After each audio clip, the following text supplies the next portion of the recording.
கொளத்தூரில் திடீர் பூகம்பம். 14 ஏவிஎம்மில் பக்கா குளறுபடி. பகீர் கிளப்பிய திமுக இளங்கோ. நடந்து முடிந்த சட்டமன்ற தேர்தலில் கொளத்தூர் தொகுதியில் நான் தோற்கல, சூழ்ச்சி செய்துதான் என்ன தோற்கடித்து விட்டார்கள் அப்படின்னு திமுக தலைவர் ஸ்டாலின் தேர்தல் ஆணையத்துல கோரிக்கை வைத்ததன் அடிப்படையில தாவேகா அதுல சூழ்ச்சி செய்திருப்பதா காரணத்தை புட்டு வைக்கிறாரு திமுக நிர்வாகி என்ஆர் இளங்கோ.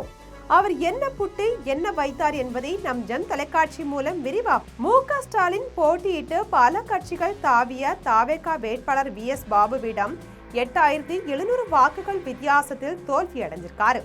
இந்த நிலையில அவர் போட்டியிட்ட கொளத்தூர் தொகுதியில 14 வார்டுகளில் பதிவான வாக்குகளை மீண்டும் சரிபார்க்க வேண்டும் என்று தேர்தல் ஆணையத்திடம் கோரிக்கை வைத்திருந்த நிலையில தற்போது அதற்கு சட்டப்படி தேர்தல் ஆணையம் அனுமதி வழங்கி ஏவிஎம் சரிபார்க்கும் பணி நடைபெற்று வருது. அப்படி ஒருவேளை இந்த வாக்குப்பதிவு ஏத்தனங்கள்ல ஏதேனும் குளறுபடிகள் நடந்திருந்தா VS பாபுவின் வெற்றி செல்லாது என்றும் சொல்லப்படுகிறது. அதன் அடிப்படையில நடைபெற்ற EVM மறு பரிசோதனையில பெரிய குளறுபடிகள் உள்ளதா பரபரப்பு குற்றச்சாட்ட முன் வச்சிருக்காரு திமுகவை சேர்ந்த என்ஆர் இளங்கோ. இது குறித்து அவர் அளித்த செய்தியாளர் சந்திப்பு பற்றி விரிவாக பார்க்கலாம்.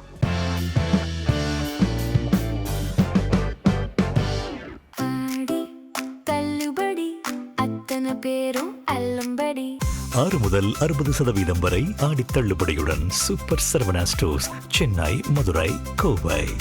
EVMில் குளறுபடிகள் நடந்துள்ளதற்கான முழு ஆதாரம் தங்களிடம் உள்ளதா பரபரப்பு குற்றச்சாட்ட முன் வச்சிருக்காரு.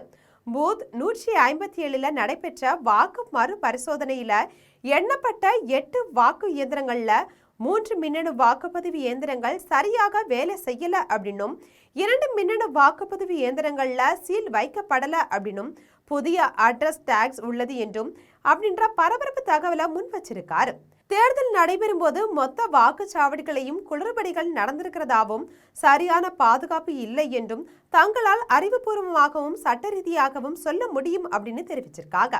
இது குறித்து மாவட்ட தேர்தல் அதிகாரிகளிடம் 30ஆம் தேதி அறிக்கை கொடுத்துள்ளோம்.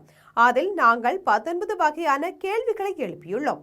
அந்த 19 வகையான எங்களது சந்தேகங்களை நாங்கள் EVM இயந்திரம் தயாரித்த பெல் நிறுவனத்தின் பொறியியல் அதிகாரிகளிடம் கேட்க அனுமதி வழங்குமாறும் அறிக்கை கொடுத்திருப்பதா கூறியிருக்காரு.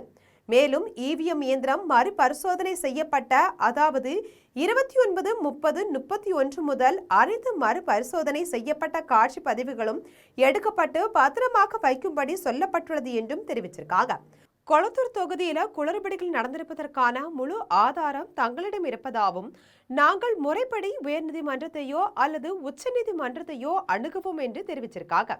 மேலும் இன்னும் 6 மின்னணு வாக்குப்பதிவு இயந்திரங்கள் மறுபரிசோதனை செய்ய இருப்பதாகவும் 30% இயந்திரம் சரியில்லை என்றும் பரபரப்பு குற்றச்சாட்டை முன்வைத்திருக்காங்க.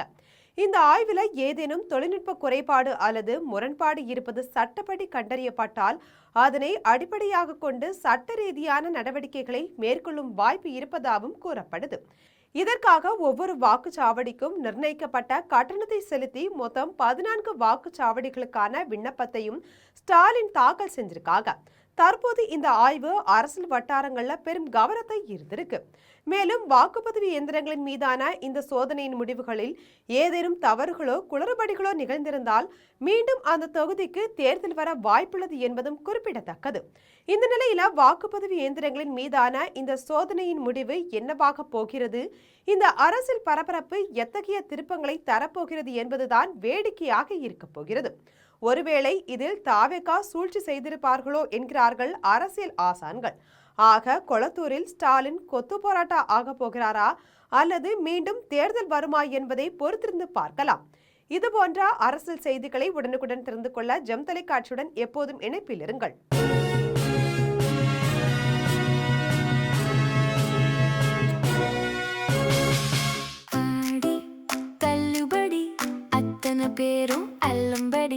ஆறு முதல் 60% வரை ஆடி தள்ளுபடியுடன் சூப்பர் சரவணா ஸ்டோர்ஸ், சென்னை, மதுரை, கோவை.